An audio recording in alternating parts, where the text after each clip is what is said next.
আসসালামু আলাইকুম। আমি পূর্বে ঘোষণা ছাড়াই আজকে লাইভে এসেছি।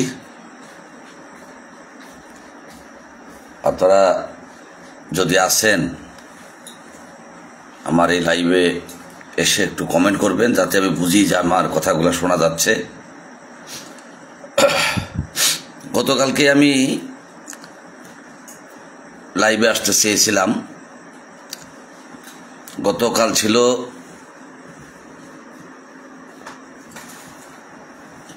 আমাদের আসামের বাক্সা জেলার নারায়ণগড়ি ননকে খাগড়াবাড়ি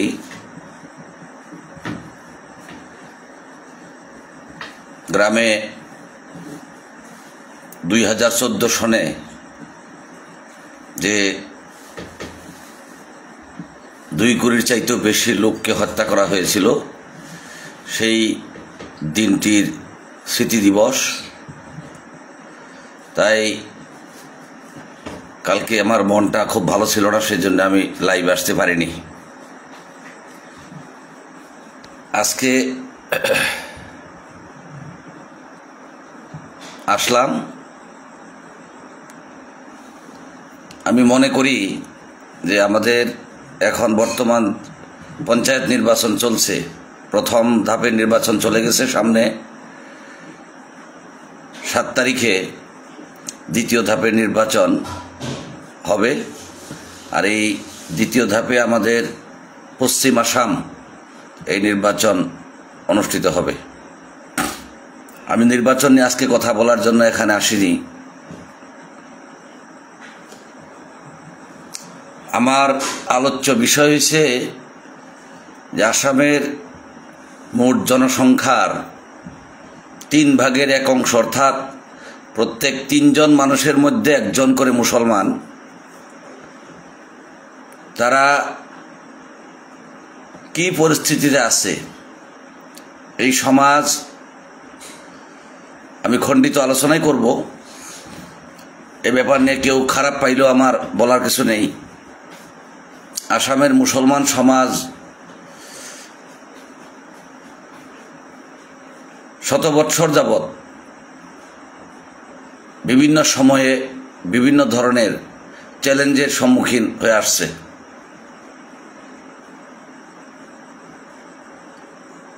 এই চ্যালেঞ্জকে আমরা জানা উচিত।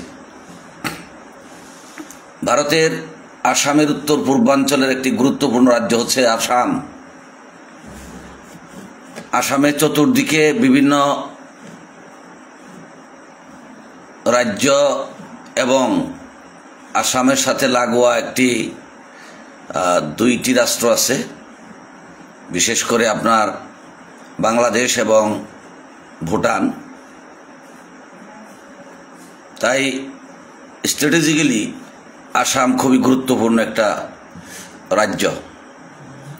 এখানে মুসলিম জনগোষ্ঠী একটা বড় অংশ। এখানে কয়েকটি বিভক্ত জেলার জনগণনায় দেখা যায় যে এখানে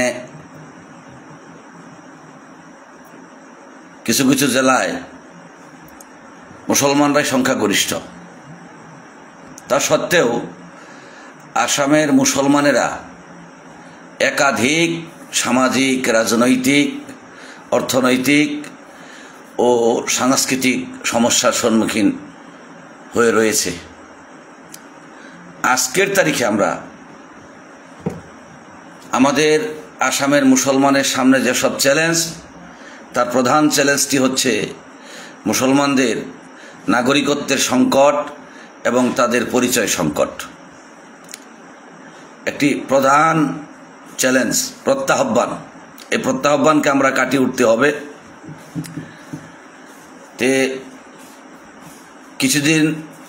কয়েক বছর আগে আসামে যে এনআরসি প্রক্রিয়া হয়েছিল, সেখানে যেসব লোকের নাম বাদ পড়েছে তাদের মধ্যে কমপক্ষে 4 ভাগের 1 অংশ মুসলমান নাগরিকের নাম বাদ পড়েছে এবং বাকিটুকু বাংলাভাষী হিন্দুদের নামই বাদ পড়েছে। আর 2-4 জন আসামের উপজাতি বা জনজাতি সম্প্রদায়ের লোকের নাম বাদ পড়েছে বা ভুলবশত এটা ঘটেছে। এরপরেও আসামের মুসলমানদের উপর 1997 সাল থেকে আসাম চুক্তি কার্যকরী করার সুবাদে ভোটার তালিকায় অসম গণ পরিষদ সরকারের দিনে, তখন প্রফুল্ল মহন্ত সাহেব আসামের মুখ্যমন্ত্রী ছিলেন, তখন 3,67,000 লোকের ভোটার তালিকার নামের বিপরীতে ডি সংযুক্ত করা হয়েছিল। আজকে পর্যন্ত সেই ডি ভোটারের প্রশ্ন জাজ্জল্যমান রয়েছে। আর এই সমস্যার সমাধান কবে হবে এটা বলা যায় না। এটার আলটিমেট যেটা কনসিকুয়েন্স বা ফলাফল দাঁড়াইছে যে এক বিশাল সংখ্যক লক্ষাধিক মানুষকে বিদেশি হিসাবে ঘোষণা করা হয়েছে এবং সেই বিদেশিদের মধ্যে মাঝে মধ্যেই যখন প্রয়োজন হয় সরকারের, তখনই কিছু লোকজনকে ডিটেনশন ক্যাম্পে পুরিয়ে দেওয়া হয় এবং ইতিমধ্যে 2 কোটিরও বেশি লোক ডিটেনশন ক্যাম্পে মারা গেছে। শেষের মৃত্যু হয়েছে মতলিব আলী হোজাইয়ের। এই একটা বড় চ্যালেঞ্জ নাগরিকত্বর বিষয় নিয়ে। আর বাঙালি ভাষী মুসলমানরা প্রায়ই আসামের মাটিতে বিদেশি অনুপ্রবেশকারী বিভিন্ন নামে চিহ্নিত হয়ে থাকে এবং সামাজিক, রাজনৈতিক এবং প্রশাসনিক অপমানের শিকার হয়, লাঞ্ছনা বঞ্চনা এরা ভুগতে হয়। এর ফলে আসামের মুসলিম সমাজের মধ্যে নিরাপত্তাহীনতা এবং উদ্বেগ সবসময় আছে। এই উদ্বেগগুলো এবং নিরাপত্তাহীনতার থেকে নিরাপত্তার এবং একটা সুন্দর পরিবেশ সৃষ্টি করার জন্য এই চ্যালেঞ্জকে মোকাবিলা করতে হবে। দ্বিতীয় চ্যালেঞ্জ হচ্ছে আসামের মুসলমানদের জন্য শিক্ষার ক্ষেত্রে ব্যাপক পশ্চাৎপদতা। যারা আজকে আমরা নিজেদেরকে মুসলমান বলে দাবি করি, আমরা জানি যে আমাদের নবী হজরত মুহাম্মদ সাল্লাল্লাহু আলাইহি সাল্লাম হীরা পাহাড়ের ভিতরে যখন তিনি তপস্যায় নিমগ্ন থাকতেন, সেই সময় জিবরিল আলাইহিস সালাম এসে তিনাকে প্রথম যে বাণী তার উপর অবতীর্ণ করেছিলেন, সেই বাণী ছিল ইকরা, পড়হ, ইকরা বিস্মে রাব্বিকাল্লাযী খালাক, খালাকাল ইনসানা মিন আলাক, পড়ো তোমার প্রভুর নাম নিয়া যে তোমাকে সামান্য রক্তপিণ্ড হইতে অর্থাৎ আলাক হইতে সৃষ্টি করিয়াছেন। পড়ো তোমার প্রভুর নাম নিয়া যিনি মানুষকে অজানা কথার জ্ঞান দান করেছেন বা শিক্ষা দিয়েছেন। এই ধরনের কথা দিয়েই কোরআনের প্রথম যে 5টি বাক্য অবতীর্ণ হয়েছিল। সেই হিসেবে আমরা মুসলমানরা সবাই 100% উচ্চমানের শিক্ষায় শিক্ষিত হওয়াটা অতীব জরুরি ছিল, উচিত ছিল। কিন্তু তার সম্পূর্ণ উল্টা দৃশ্য বা বিপরীত দৃশ্য আমরা দেখতে পাচ্ছি। এমত অবস্থায় আমরা যারা নিজেদেরকে মুসলমান বলি, তারা প্রকৃতপক্ষে আমরা ইসলামের যেটা দাবি, ইসলামের যেটা হুকুম, সেই হুকুমের প্রথম হুকুম, সেই হুকুমটি আমরা গ্রহণ করছি কিনা ঠিক মতে, সেই বিষয়টা আমরা সমাজের সবার কাছে উত্থাপন করলাম। আসামের মুসলমান অধ্যুষিত এলাকাগুলিতে শিক্ষার যে অবস্থা অত্যন্ত দুর্বল। এখানে সাক্ষরতার যেটা হার, সেই হারও যথেষ্ট কম। রাজ্য স্তরের যেটা গড় এবং রাষ্ট্রীয় স্তরের যে গড় চাইতে অনেক কম। 2014 সনের মে মাসের 2 তারিখে বাক্সা জেলার উত্তরাঞ্চলে মথনগুড়ির রাস্তার পূবের দিকে বেকি নদীর পশ্চিম পারে যেটা মানাস অভয়ারণ্যর লাগোয়া গ্রাম নারায়ণগুড়ি এবং ননকে খাগড়াবাড়ি গ্রামের যেটা ছবি, শিক্ষাগত ছবি, সেটা কয়েকদিন আগে আমি আপনাদেরকে জানাইছি যে ননকে খাগড়াবাড়ি গ্রামের নারীদের শিক্ষিতর হার হয়েছে শতকরা, মানে লিটারেসি রেট মাত্র, কেউ কেউ নাম লিখতে পারে সেরকম মাত্র 18 জন, 18%, 18% মাত্র। এই যে অবস্থা, আমাদের ঝগড়ারচর অর্থাৎ মানকারচর থেকে ঝগড়ারচর থেকে শুরু করে আপনার নাওবৈশা পর্যন্ত যেসব মুসলিম অধ্যুষিত গ্রাম আছে, প্রত্যেক গ্রামেরই শিক্ষার যেটা অবস্থা অত্যন্ত নিচে। এই অবস্থা একটা বিরাট বড় চ্যালেঞ্জ এখান থেকে উদ্ধার হওয়ার। আর আমাদের মুসলিম মেয়েদের যেটা শিক্ষার ক্ষেত্রে আরও খারাপ অবস্থা, সবার চাইতে স্কুল ছুটের হার মুসলমান মেয়েদের ক্ষেত্রে বেশি। অধিকাংশ মুসলমান এলাকায় বিদ্যালয়ের সংখ্যাও কম এবং গুণগত মানদণ্ডের শিক্ষার ব্যবস্থা থাকা বিদ্যালয়ও কম। এবং সরকারি যেসব প্রকল্প আছে বা প্রজেক্ট আছে, যেরকম সর্বশিক্ষা অভিযান ইত্যাদির কার্যকারিতাও আমরা ঠিকমতো গ্রহণ করছি না। ফলে আমাদেরকে শিক্ষার ক্ষেত্রে পশ্চাৎপদতা আরও দ্বিগুণ বেড়ে চলছে। সময়ের সাথে আমরা নিজেদেরকে পা আগাইতে পারতেছি না এবং এর ফলে ভবিষ্যৎ প্রজন্ম কিউবিক হারে শিক্ষার ক্ষেত্রে আমরা পিছিয়ে পড়ছি। তৃতীয় প্রধান চ্যালেঞ্জ হচ্ছে আমাদের দারিদ্রতা এবং বেকারত্ব। এই দুইটা একটার সাথে সম্পর্কযুক্ত, একটাকে বাদ দিয়ে আরেকটা হয় না। যেখানে দারিদ্রতা আছে সেখানে বেকারত্ব আছে, যেখানে বেকারত্ব আছে সেখানে দারিদ্রতা আছে। এই আসামের মুসলমানের বিরাট বড় একটি অংশ অর্থনৈতিকভাবে দরিদ্র, তাদের কর্মসংস্থাপনের অভাব, সরকারি কিংবা বেসরকারি চাকরিতে প্রতিনিধিত্ব অতি কম। আমাদের মধ্যে কামলা দেওয়া এবং ঠেলা চালানো এবং নির্মাণ শ্রমিকের কাজ বাদ দিয়ে অন্যান্য ক্ষেত্রে যেখানে কারিগরি শিক্ষার দরকার, স্কিলড ডেভেলপমেন্টের দরকার, সেসব ক্ষেত্রে আমাদের মধ্যে কিন্তু সেভাবে কারিগরি শিক্ষিত ছেলেমেয়ে আমাদের মধ্যে যথেষ্ট কম। স্কিল ডেভেলপমেন্টের ক্ষেত্রে আমাদের কম। আমাদের অনেক যুবক মাত্র না, যুবতীরাও দিনমজুরি এবং অনানুষ্ঠানিক খাতে কাজ করে। এর ফলে দীর্ঘমেয়াদীভাবে অর্থনৈতিক স্থিতিশীলতা তৈরি হচ্ছে না। ফলে আমাদের যে সামাজিক অবস্থা অর্থনৈতিক অবস্থার সাথে যুক্ত করে যদি আমরা চিন্তা করি, দেখা যায় যে আমাদের সামাজিক অবস্থাও খুব খারাপ অবস্থায় চলে গেছে। বন্ধু বান্ধবীগণ, এমতো অবস্থায় আমাদের অর্থনৈতিক অবস্থার সুদিন আনতে গেলে দারিদ্রতাকে আমরা বিদায় দিতে হবে এবং পশ্চিম আসামে যেই পরিমাণে মানব সম্পদ আছে, এরা সমাজের জন্য অনেক সময় মনে হয় তারা সমাজের অভিশাপ, কিন্তু আমি মনে করি এরা অভিশাপ না। এদেরকে যদি ঠিক মতে কাজে লাগানো যায়, আসাম তথা ভারতবর্ষের জন্য বহুত বড় সম্পদ হিসেবে তারা নিজেদেরকে প্রতিষ্ঠা করতে পারবে। তারপরে 4 নম্বর যেটা আপনার চ্যালেঞ্জ বা প্রত্যাহ্বান আমাদের সামনে আছে, সেটা রাজনৈতিক মার্জিনালাইজেশন, পলিটিক্যাল মার্জিনালাইজেশন। এই পলিটিক্যাল মার্জিনালাইজেশন কিভাবে হয়েছে এটা নিয়ে আজকে আমি আলাপ বেশি করব না, মাত্র আপনাদেরকে মাত্র কিছু পয়েন্টগুলো ধরে দিতে চাচ্ছি, যাতে করে আপনারা চিন্তা করতে পারেন বা আমরা চিন্তা করতে পারি।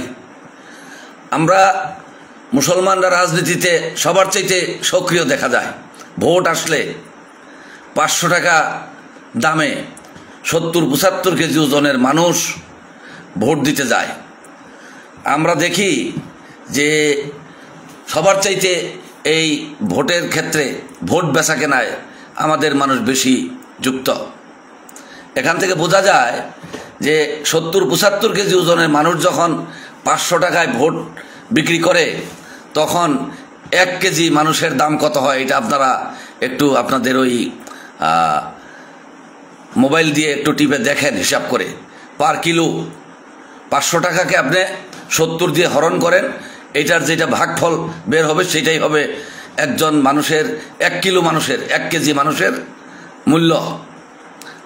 আর বাজারে যেই আপনার সবের চেয়ে কম দামের মাংস, সেটা হচ্ছে ব্রয়লার মুরগির মাংস, সেইটাও বোধ হয় আপনার মুক্তা মাক্তি যেরকম বলে মুক্তা, সেই দামটাও 200 টাকার কম না। গতিকে সেই দরে আমাদের যে অবস্থা রাজনৈতিক প্রান্তিকতায়, এটা এই ব্যাপারটা আপনারা একটু হিসাব করবেন আর কি। কিন্তু আমরা রাজনীতিতে সক্রিয়, ভোট আসলে আমরা খুবই জড়িত হয়ে পড়ি। ইনকিলাব জিন্দাবাদ মুর্দাবাদ দেওয়ার জন্য আমরা সারাদিন 200 টাকা পাইলে আমাদের ছেলে মেয়ে বউ বেটি নামায় দেয় আর কি ফিল্ডে। এখন পঞ্চায়েতে তাই দেখতেছি আর কি। এইটা দুর্ভাগ্যজনক পরিস্থিতি। এবং নির্বাচন আসার আগেও আমাদের লোকজন হাটে বাজারে রাস্তায় ঘাটে খেতে খামারে সব জায়গায় নির্বাচনের অঙ্ক করে। চায়ের দোকানে আমাদের লোকেরা ভারত সরকার একবার গঠন করে একবার ভাঙ্গে, প্রধানমন্ত্রী নির্বাচন করে এবং প্রধানমন্ত্রীকে ক্ষমতার থেকে সরাইয়া ফেলায়, মুখ্যমন্ত্রীকে নির্বাচন করে ক্ষমতার থেকে সরাইয়া ফেলায়। এইভাবে আমাদের লোকজন রাজনীতি করে। আর সেখানে চায়ের দোকানে এগুলা নিয়ে যথেষ্ট বাজি হয় আর কি। কিন্তু প্র্যাকটিক্যালি কি দেখা যায় যে লিডারশিপের ক্ষেত্রে আসামের মুসলমানরা প্রান্তিক অবস্থায় আছে, মার্জিনালাইজড সিচুয়েশনে আছে, পজিশনে আছে। এদের আমাদের নেতৃত্ব রাজ্যিক পর্যায়ে গুরুত্ব পাচ্ছে না। আমাদের 2-1 জন এমপি হয়, এমএলএ হয় 25 জন 30 জন করে। স্বাধীনতার পর থেকে দেখছি, ইতিহাস যদি অধ্যয়ন করা হয়, এদের গুরুত্ব আসামের রাজনীতিতে নাই। এরা যা কিছু করে তারা মাত্র অন্যের হয়ে কামলা দেওয়ার কাজটা বিগত দিনে করে আসছে আর কি। এটা স্বাধীনতার পর থেকেই। এরপরেও কোনো রাজনৈতিক দলে, প্রভাবশালী রাজনৈতিক দলগুলোতে মুসলমানদের প্রশ্ন যেগুলা মৌলিক প্রশ্ন, সেগুলার উপরে ন্যূনতম গুরুত্ব দেওয়া হয় না, ন্যূনতম গুরুত্ব পায় না। এবং মুসলিম নেতৃত্ব অনেক সময় বিভাজিত হয়, বিভিন্ন দলের উপদলের মধ্যে বিভাজিত হয়ে তাদের চামচাগিরি করে। এবং আমাদের নেতৃত্ব বেশি দুর্বল এবং সুযোগ সন্ধানী, ক্ষুদ্র স্বার্থর জন্য সুযোগ সন্ধান করে। এই পরিস্থিতিতে মুসলমানদের দাবি এবং সমস্যাগুলি সঠিকভাবে রাজনৈতিকভাবে উপস্থাপিত হইতে দেখা যায় না। এই ব্যাপারটাও আমরা মাথায় রেখে আমাদের চ্যালেঞ্জগুলো আমরা আলোচনা করা উচিত, চিন্তা ভাবনা করা উচিত। আমরা দেখছি যে ভারতে সাম্প্রদায়িকীকরণ এবং বিদ্বেষ, এটা এখন কিছু লোকজন খুব বেশি প্রচার করছে, কিন্তু এইটা আজকে নয়, স্বাধীনতার অনেক বছর আগ থেকেই ভারতবর্ষের মাটিতে সাম্প্রদায়িক রাজনীতি শুরু হয়েছে এবং বিদ্বেষ ভাব ছড়াচ্ছে। এখন সাম্প্রতিক অবস্থায় গরু, হিজাব, ভাষা, ধর্মীয় রীতিনীতি ইত্যাদিকে কেন্দ্র করে মুসলমানদের বিরুদ্ধে প্রচার বাড়ানো হচ্ছে। যেসব সোশ্যাল মিডিয়া আছে এবং যেসব কর্পোরেট হাউস আছে, মিডিয়া হাউস, এরাও কিছু রাজনৈতিক নেতার বক্তব্যকে মুসলিম বিদ্বেষ হিসাবে ছড়াইতে ভূমিকা রাখছে। সোশ্যাল মিডিয়াও, সামাজিক মাধ্যম মানে ফেসবুক, লিঙ্কডইন, আপনার ইনস্টাগ্রাম, এইসবগুলোতেও দেখা যাচ্ছে যে মুসলিম বিদ্বেষ ছড়ানোই যেন এদের কাজ।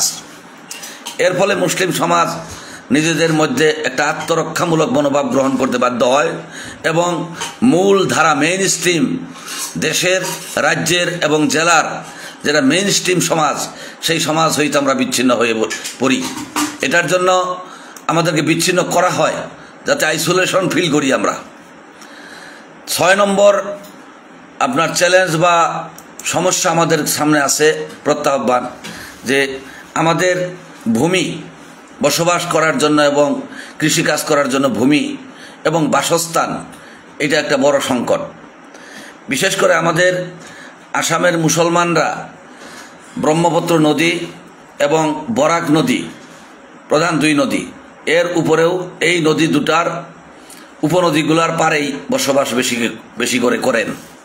এবং প্রত্যেক বৎসর হাজার হাজার বিঘা মাটি ব্রহ্মপুত্র নদী এবং তার উপনদীগুলায় তাদের পেটে নিয়ে নেয় এবং লক্ষ লক্ষ মানুষ প্রত্যেক বৎসর বাসস্থান হারায় এবং তারা রাস্তার ভিখারি হয়ে যায় এবং তারা নিজেদের ভবিষ্যৎ একটা অন্ধকার দিকে দেখে আর কি। গত 3 বছর খানেক আগে আমরা একটা সোসাইটির জরিয়তে বঙ্গাইগাঁও জেলার লেংটিসিঙ্গার নিকটবর্তী ডুমেরগুড়ি 2 নম্বর পার্টে একটা সমীক্ষা চালাইছিলাম। সেই গ্রামের যেটা ভোটার লিস্ট, সেই ভোটার লিস্টে দেখা গেছিল যে 133টা পরিবার আছে, কিন্তু প্র্যাকটিক্যালি যখন সেই গ্রামে যাওয়া গেল, কিছু ছেলে মেয়ে গেল সেই গ্রামের তদন্ত করার জন্য, সার্ভে করার জন্য, গিয়ে দেখলো মাত্র 19টি পরিবার ওই গ্রামের নির্দিষ্ট গ্রামের অঞ্চলে বসবাস করে, বাকি 114টি পরিবার সেখান থেকে নেই। কারণ ইতিমধ্যেই ওই নদীর পেটে ওই গ্রামের অধিকাংশ মাটি চলে গেছে, ফলে তারা সেখান থেকে অন্য জায়গায় ডিসপ্লেসড হয়ে তারা ভারতবর্ষের আসামের বিভিন্ন জায়গায় গিয়ে মাত্র নিজের পেটের তাগিদে অন্যের কাজ করে খাইতেছে। এর ফলে আসামের যেটা নদী ভাঙ্গন সমস্যা, এটা খুব জটিল সমস্যা। এই বিষয় নিয়ে আমরা আমাদের সমস্যাগুলো ভালোভাবে বুঝি না এবং এরই মধ্যে টাইম টু টাইম আমি অনুভব করি যে উচ্ছেদের রাজনীতি যেটা, এটা এখন বলা চলবে না। স্বাধীনতার পর থেকেই, তার আগে থেকেই উচ্ছেদের রাজনীতি আসামে চলছে। বিভিন্ন টাইমে বিভিন্ন রাজনৈতিক দল ক্ষমতায় থাকিয়া বিশেষ করে মুসলমানদেরকেই বিভিন্ন মাটি থেকে উচ্ছেদ করা ইতিহাস আমরা অধ্যয়ন করলে পাই এবং এই মাটির উপরে যে অধিকার সেটা নিশ্চিত করে পাট্টার জরিয়তে, মেয়াদি পাট্টার জরিয়তে। 1980 সনের 26শে মে সারা আসাম সংখ্যালঘু ছাত্র ইউনিয়ন এবং সারা আসাম সংখ্যালঘু যুব পরিষদের উদ্যোগে যে পৃথিবী কাঁপানো আন্দোলন হয়েছিল, সেই আন্দোলনের অন্যতম দাবি ছিল চর অঞ্চলের মাটির পাট্টা দেওয়া। কিন্তু আজকে পর্যন্ত সেই চর অঞ্চলের মাটির পাট্টা আমরা আদায় করতে পারলাম না। ফলে যে কোনো সময় এই চর অঞ্চলের যারা লোক বসবাস করেন তারা বিপদগ্রস্ত হইতে পারে এবং গৃহহীন হয়ে দেশে, ভারতবর্ষে একটা গৃহহীন জাতি বা সম্প্রদায় সৃষ্টি হয়ে যাইতে পারে। এই ব্যাপারটা একটা বড় চ্যালেঞ্জ। এটাকে রাজনৈতিকভাবে রাজনৈতিক ক্ষমতাসীনদের সাথে আলাপ করে আমরা সমাধানের পথ খুঁজতে হবে। অনেক মুসলমান জমি দখলকারী হিসেবে চিহ্নিত করা হয় এবং তাদেরকে উচ্ছেদ করা হয়, কিন্তু তারা বহু প্রজন্ম ধরে এক একটা অঞ্চলে বসবাস করে এবং সেই বসবাসকারী লোকদেরকে জমি দখলকারী হিসাবে বা ভূমি খকুয়া হিসাবে দেখানো হয় এবং তাদেরকে সেখান থেকে উচ্ছেদ করা হয়। এরকম উচ্ছেদের ঘটনা আমি স্বচক্ষে 1980 সন থেকে দেখেছি এবং আজকে পর্যন্ত দেখতেছি। জমির উপরে মালিকানা কোনো সুনির্দিষ্ট দলিলও আমাদের কাছে নাই অধিকাংশ মানুষের হাতে, যার ফলে আইনি সুরক্ষাও পাওয়া যায় না। এইসব আইনি মেয়ের পেছে পড়ে আমাদের লোকজন সর্বশ্রান্ত হয়।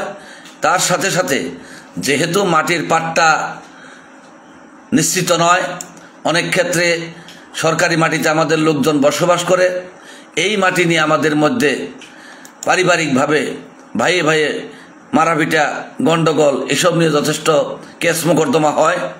এটা আমরা দেখে আসছি। 7 নম্বর চ্যালেঞ্জ বা প্রত্যাহ্বান হচ্ছে আমাদের স্বাস্থ্য সচেতনতা। আমাদের গ্রামে যদি ভালো মতে সার্ভে করা হয়, দেখা যাবে যে এই স্বাস্থ্য সচেতনতার ক্ষেত্রে আমাদের কবিরাজ এবং এই জারাফুকা, সোলেমানে তাবিজের বই, এই বইটাই প্রধান আমাদের চিকিৎসার সর্বরোগ বিশারদের কেন্দ্রবিন্দু। আমাদের গ্রামে এখনও তাবিজ তোলার যথেষ্ট চলে, তাবিজ দিয়ে এইটা করা হয় সেইটা করা হয়, কিন্তু আমাদের গ্রামে সেভাবে আমরা ঠিক মতে আধুনিক শিক্ষা গ্রহণ করিয়া স্বাস্থ্যসেবা গ্রহণ করার জন্য আমরা ইচ্ছুক না। অন্ধবিশ্বাস, কুসংস্কার এইসব আমাদের স্বাস্থ্যের উপরে প্রভাব ফেলায়। এইখান থেকে আমরা উদ্ধার পাওয়ার জন্য, আমরা এই চ্যালেঞ্জকে মোকাবিলা করার জন্য আমাদের মধ্যে জনসচেতনতা বৃদ্ধি করা অতীব প্রয়োজন। প্রাথমিক চিকিৎসার পরিকাঠামো ঠিক নয় আমাদের অঞ্চলে। আমাদের মধ্যে সবার চাইতে জন্মর হার যেরকম বেশি, মৃত্যুর হারও বেশি। শিশু মৃত্যু এবং মাতৃমৃত্যুর হার বেশি। হয়তো আজকের থেকে 50 বছর আগে, 45 বছর আগে আমি নিজে যখন বাচ্চা, তখন অনেক শুনেছি আমার গ্রামে যে যখন সন্তান জন্ম দেওয়ার টাইমে পোয়াতি মাতৃ, গ্রামের পূবপাড়া যদি 2 মাস আগে একজন মারা গেছে, তার 2 মাস পরে আবার পশ্চিম পাড়া আরেকজন মারা যাইত। এই সব খবর শুনতাম এবং ক্রমাগতভাবে অবশ্যই কিছু কমছে, কিন্তু এখনও আমাদের মধ্যে শিশু এবং মাতৃমৃত্যুর হার বেশি অন্যান্য সম্প্রদায়ের চাইতে। আমাদের মধ্যে পরিবার পরিকল্পনা একেবারেই নাই। বিয়ে দেওয়া লাগে, বিয়ে দিচ্ছি।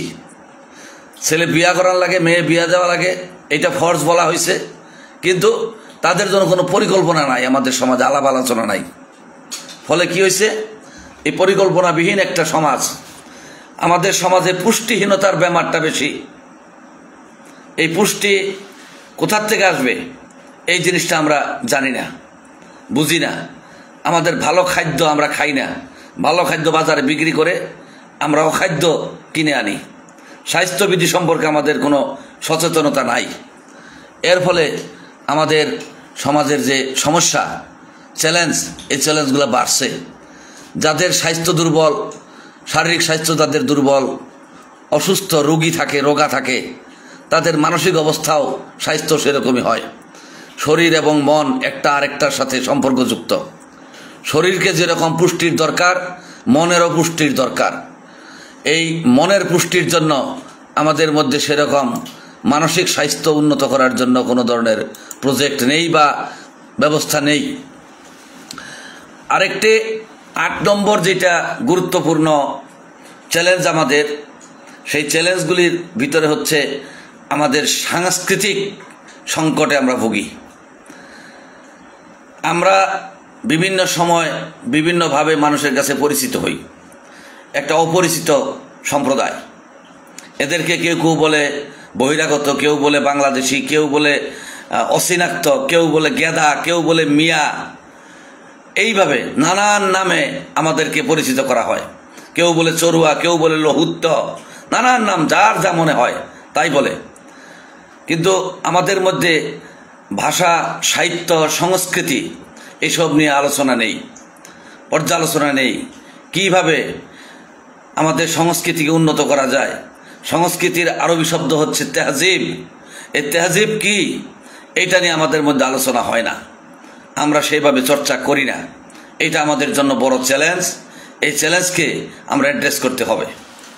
এর সাথেও আসামের যেটা মূলধারার শিক্ষা ব্যবস্থা, ভারতবর্ষের মূলধারার শিক্ষা ব্যবস্থা, সেই শিক্ষা ব্যবস্থায়ও আমাদের ইতিহাস, আমাদের সমাজের সাংস্কৃতিক অবদান এগুলা গুরুত্ব পায় না। এগুলাকে আমরা মূলধারার শিক্ষা ব্যবস্থায় গুরুত্ব দেওয়ানোর জন্য আমরা উপযুক্ত প্ল্যাটফর্মে আমাদের কথাগুলো বলা উচিত। এবং আমাদের শিশুদের মধ্যে শিক্ষার যেটা ব্যবস্থা, সেই ব্যবস্থাও ভালো নয়।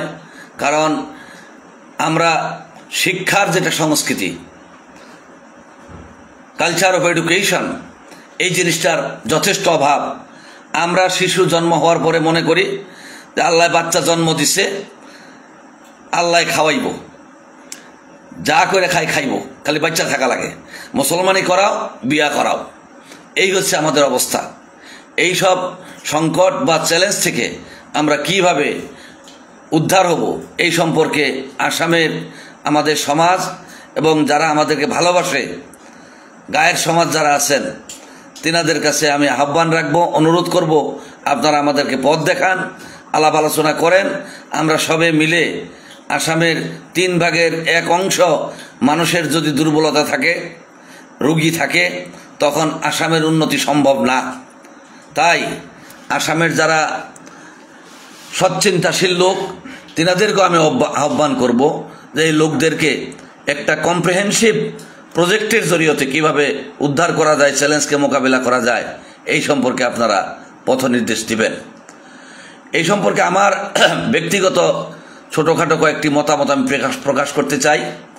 যে এই জন্যই যে শিক্ষা হচ্ছে সবার চাইতে মানুষের গুরুত্বপূর্ণ বিষয়। এই ক্ষেত্রে যারা পিছিয়ে আছে তারা সব ক্ষেত্রে পিছিয়ে থাকে। শিক্ষাই একমাত্র মাধ্যম যার জরিয়তে একটা জাতি, একটা সম্প্রদায়, একটা দেশ, একটা রাজ্য প্রতিষ্ঠা লাভ করতে পারে। সেই জন্য আসামের যেসব অঞ্চলে মুসলমান লোকজন বসবাস করেন সেই সব অঞ্চলে উন্নত বিদ্যালয় এবং কলেজ প্রতিষ্ঠা করা দরকার। এবং সেই কলেজ বিদ্যালয় প্রতিষ্ঠা করলে হবে না, সেগুলাতে যাতে উচ্চ শিক্ষা, গুণগত শিক্ষা প্রদান করা হয় সেদিকেও সুনজর রাখার জন্য সুব্যবস্থাও রাখতে হবে। দ্বিতীয় কথা হচ্ছে অর্ধেক নর অর্ধেক নারী সমাজের ভিতরে 50% নারী। এই নারীদেরকে যদি শিক্ষায় যদি পিছিয়ে রাখা যায় তাইলে কোনোদিনই একটা দেহর মতন একটা সমাজ কোনোদিনই সুস্থ হবে না। যদি অর্ধেক মানুষ যদি অশিক্ষার কবলে থাকে তাইলে অবস্থা খুব খারাপ হবে। তাই নারীদের শিক্ষা যতদূর আমরা পিছিয়ে ফেলেছি কুসংস্কার, অন্ধবিশ্বাসের কারণে, সেইগুলার থেকে উদ্ধার করে তাদেরকে আমরা বিশেষ প্রণোদনা দেওয়া উচিত এবং তাদের শিক্ষা গ্রহণের ক্ষেত্রে যে নিরাপত্তার প্রয়োজন সে নিরাপত্তা আমরা দেওয়ার ব্যবস্থা করতে হবে। আমাদের অঞ্চলে কারিগরি প্রশিক্ষণ কেন্দ্র এবং যুবক কেন্দ্র স্থাপন করতে হবে এবং সেগুলাতে উপযুক্ত সমকালীন প্রয়োজনের যেসব ডিমান্ড, সেই ডিমান্ড ভিত্তিক কারিগরি প্রশিক্ষণ দিতে হবে আমাদের ছেলে মেয়েদেরকে। রাজনৈতিক সচেতনতা বৃদ্ধির জন্য আমাদের মধ্যে সঠিক নেতৃত্ব বিকাশ সাধন করতে হবে, যারা কিছু পরিমাণে নিঃস্বার্থ হয় এবং সমাজ নিয়ে, দেশ নিয়ে চিন্তা ভাবনা করে এবং তারা যাতে অধ্যয়নশীল হয় সেরকম নেতৃত্বই আমরা সৃষ্টি করতে হবে। আমাদের মধ্যে সব মুসলমানেরাই মাদ্রাসায় লেখাপড়া না করলেও কমপক্ষে 4% ছেলে মেয়ে মাদ্রাসায় শিক্ষা গ্রহণ করে, ধর্মীয় শিক্ষা গ্রহণ করে এবং সেই শিক্ষা ব্যবস্থায় আমরা আধুনিকীকরণের দরকার, মডার্নাইজেশনের দরকার আছে। যে আপনার সিলেবাস আছে, কোর্স কারিকুলাম আছে, সেগুলার সংস্কার করে বর্তমান যুগে মুসলমানদের যেসব চ্যালেঞ্জ আছে সেই সব চ্যালেঞ্জগুলি মোকাবিলা করবার মতন করিয়া মাদ্রাসা শিক্ষা আধুনিকীকরণ করতে হবে। এবং সাম্প্রতিক কালে যে এনআরসি সম্পর্কীয় যে সমস্যা, নাগরিকত্ব সম্পর্কীয় সমস্যা, এ বিষয়ে রাজ্য স্তরে, রাষ্ট্রীয় স্তরে, প্রয়োজনে বিশ্ব স্তরে আমরা আমাদের কাজ করতে হবে যাতে এই সমস্যাগুলি মানবিক নীতি গ্রহণ করে এবং স্বচ্ছভাবে সমাধান হয় এবং আসাম তথা ভারতবর্ষের বৃহত্তর উন্নয়নের অংশগ্রহণে যাতে আমরা অংশগ্রহণ করতে পারি। মুসলিম সমাজের যে সংস্কৃতি, সেই সংস্কৃতিকে আমরা সম্মানজনক ভঙ্গি নিয়ে আমরা এর চর্চা করা উচিত, এটাকে উপস্থাপন করা উচিত। শেষে আজকে আমি আর বেশি আলাপ করতে চাই না, আগামী দিন আবার আপনাদের সাথে আলাপ করব। আসামের মুসলমান সমাজ আজ এক সংকটময় সময়ের মধ্য দিয়ে অতিক্রম করছে। নাগরিকত্ব থেকে শুরু করে শিক্ষা, অর্থনীতি, রাজনীতি ইত্যাদির ক্ষেত্রে আমাদের যেসব চ্যালেঞ্জ আছে, এই পরিস্থিতির মধ্যে আমরা এগিয়ে যেতে হবে। এই পরিস্থিতি মাত্র আসামের যে মাত্র মুসলমান সমাজেরই আছে নয়, পুরো আসামের জন্য একটি সামাজিক এবং মানবীয় চ্যালেঞ্জ। একটা রাষ্ট্র, সমাজ এবং মুসলিম নেতৃত্বকে ঐক্যবদ্ধভাবে কার্যকর পদক্ষেপ নিতে হবে যাতে আসামের মুসলমান সমাজ এবং পশ্চাৎপদ যেসব জনগোষ্ঠী আছে তাদের শিক্ষা, সমতা এবং সংহতির ভিত্তিতে একটি নতুন আসাম নির্মাণ করা সম্ভব হয় এবং এক নতুন ভবিষ্যতের জন্য আমরা যাতে অগ্রসর হইতে পারি। আজকে এটুকু বলেই আমি শেষ করলাম। আশা করি আগামী দিনে যদি শরীর সুস্থ থাকে, ভালো থাকে, আপনাদের সাথে আমি যতদূর পারি আরও আলাপ এগিয়ে নিয়ে আপনাদের সাথে আমি সম্পর্ক রাখব। ধন্যবাদ।